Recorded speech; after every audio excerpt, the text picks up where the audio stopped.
Ya, assalamualaikum warahmatullahi wabarakatuh. Apa kabar Ibu dosen, Ibu Dwi Setia Nugrahini? Semoga saya doakan sehat selalu serta kawan-kawan semua. Semoga saya doakan juga sehat selalu. Baik, di video kali ini untuk memenuhi tugas mata kuliah perlindungan konsumen. Di video presentasi kali ini saya ingin presentasi mengenai isu perlindungan konsumen pada SPBU. Baik, langsung saja yang kita pelajari. Yang pertama yaitu mengenai bagaimana sih sebenarnya perlindungan konsumen itu. Kita mau belajar apa sebenarnya perlindungan konsumen itu dan regulasi yang mengatur tentang perlindungan konsumen serta apa hak-hak konsumen serta juga kemana konsumen harus mengadu. Baik, dimulai dari apa itu perlindungan konsumen. Perlindungan konsumen adalah keseluruhan peraturan dan hukum yang mengatur hak dan kewajiban konsumen dan produsen yang timbul dalam usahanya untuk memenuhi kebutuhannya dan mengatur upaya-upaya untuk menjamin terwujudnya perlindungan hukum terhadap kepentingan konsumen. Nah, selain kita mempelajari bagaimana itu perlindungan konsumen, kita nanti juga akan membahas mengenai suatu permasalahan dari perlindungan konsumen itu sendiri, di mana kita harus menganalisis serta bagaimana solusi dari permasalahan tersebut. Nah, selanjutnya yaitu regulasi yang mengatur, yaitu dasar hukumnya Undang-Undang Nomor 8 Tahun 1999 tentang perlindungan konsumen. Itu yaitu pasal 5 ayat 1, pasal 21 ayat 1, pasal 27 dan pasal 33 Undang-Undang Dasar 1945. Nah, setelah ini kita akan membahas hak-hak konsumen. Jadi sebenarnya apa hak konsumen yang harus dilakukan konsumen ketika mengalami atau lebih tepatnya yaitu ketika merasa dirugikan. Nah, jadi hak sebagai konsumen diatur dalam undang-undang itu tadi, ya. Yang dapat kita ketahui yaitu sebagai berikut. Itu hak dalam memilih barang, hak mendapatkan kompensasi dan ganti rugi, hak mendapatkan barang atau jasa yang sesuai, hak menerima kebenaran atas segala informasi pasti, hak pelayanan tanpa tindak diskriminasi. Nah, di sini sangat banyak sekali haknya. Jika konsumen merasa dirugikan, sebenarnya kemana sih konsumen harus mengadu? Nah, itu ada suatu lembaga serta yayasan di mana ketika konsumen itu dirugikan, itu kita bisa mengadukan hal tersebut. Maka akan ketika kita kompromi dengan produsen dan tidak menyelesaikan masalah, maka kita akan melalui, yaitu yang pertama Badan Perlindungan Konsumen Nasional (BPKN). Yang kedua yaitu Badan Penyelesaian Sengketa Konsumen (BPSK). Yang ketiga Lembaga Perlindungan Konsumen Swadaya Masyarakat atau LPKSM. Yang keempat yaitu Yayasan Perlindungan Konsumen atau YLKI. Nah, ketika seseorang atau masyarakat merasa dirugikan dalam baik membeli barang ataupun jasa, ketika diselesaikan dengan penjual tersebut atau produsen tersebut dan tidak menemui titik terang atau titik hasil, maka bisa mengadu di beberapa yayasan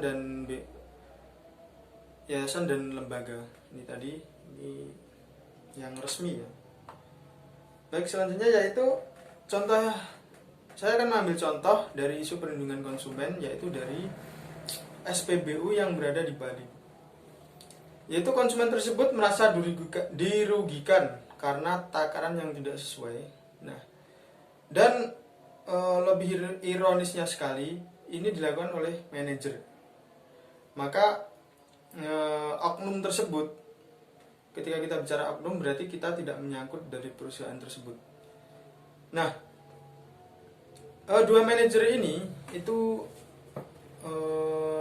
dinilai melakukan suatu kecurangan ke konsumen. Nah, dan yang harusnya dua oknum manajer dari SPBU ini dihukum 5 tahun, itu di sini cuma dihukum 1 tahun. Nah, apa masalahnya yang sebenarnya terjadi? Nah, maka dari itu kita akan bahas permasalahan tentang perlindungan konsumen ini. Baik. Lokasinya yaitu di Jalan Sunset Road, Kute, Bandung, dan Jalan Bypass Ngurah Rai, Benoa, Kuta Selatan, Bandung. Pelakunya yaitu dua oknum, satu Gede Rai ini, yaitu yang pertama yaitu Gede Rai Saputra berumur 34 dan Wayan Surjana berumur 51. Karena merugikan konsumen, Direktur Yayasan Lembaga Perlindungan Konsumen Bali, Putu Armaya pun memandang para oknum ini bisa dijerat dengan hukuman lebih berat dan dapat ditahan. Nah, ini tadi masalahnya adalah yang seharusnya dikenai pasal 8 dan pasal 62 dengan pidana paling banyak 5 tahun dan denda paling banyak 2 miliar. Nah, ini diproses di penjara cuman 1 tahun. Jadi yang seharusnya hal ini memberikan efek jera kepada oknum tersebut. Jadi ini menuai ketidakadilan. Maka dari itu masyarakat menuntut kepada pihak pemerintah atau hakim. Jadi maka dari itu isu ini dipermasalahkan. Nah, yang pertama yaitu itu. Harusnya pihak kepolisian juga menggunakan Undang-Undang Perlindungan Konsumen. Bisa digunakan pasal 8 dan pasal 62 dengan paling banyak 5 tahun dan denda paling banyak 2 miliar ini tadi ya. Kedua tersangka hanya dijerat pasal 32 ayat 1 jangto, pasal 25 huruf E jangto, pasal 34 ayat 1 ayat 2 dan ayat 3 Undang-Undang Nomor 2 1981 tentang metrologi legal. Nah, apa metrologi legal itu? Yang ini tersangka mempunyai menaruh, memamerkan, memakai dan menyuruh memakai alat ukur, takar, timbang dan atau perlengkapan yang isi dan atau petunjuknya menyimpang dari nilai yang seharusnya diizinkan tempat usaha. Ancaman hukumnya ini hanya 1 tahun penjara, sehingga keduanya tidak ditahan. Yang seharusnya ditahan itu keduanya oknum tersebut tidak ditahan.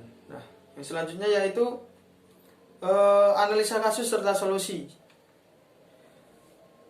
Kenapa saya bilang sekaligus solusi? Karena di sini ada pemecahan masalah yang dari saya sendiri, dari jawaban saya sendiri. Seharusnya dua oknum manajer tersebut dihukum seberat-beratnya agar memberi efek jera pastinya.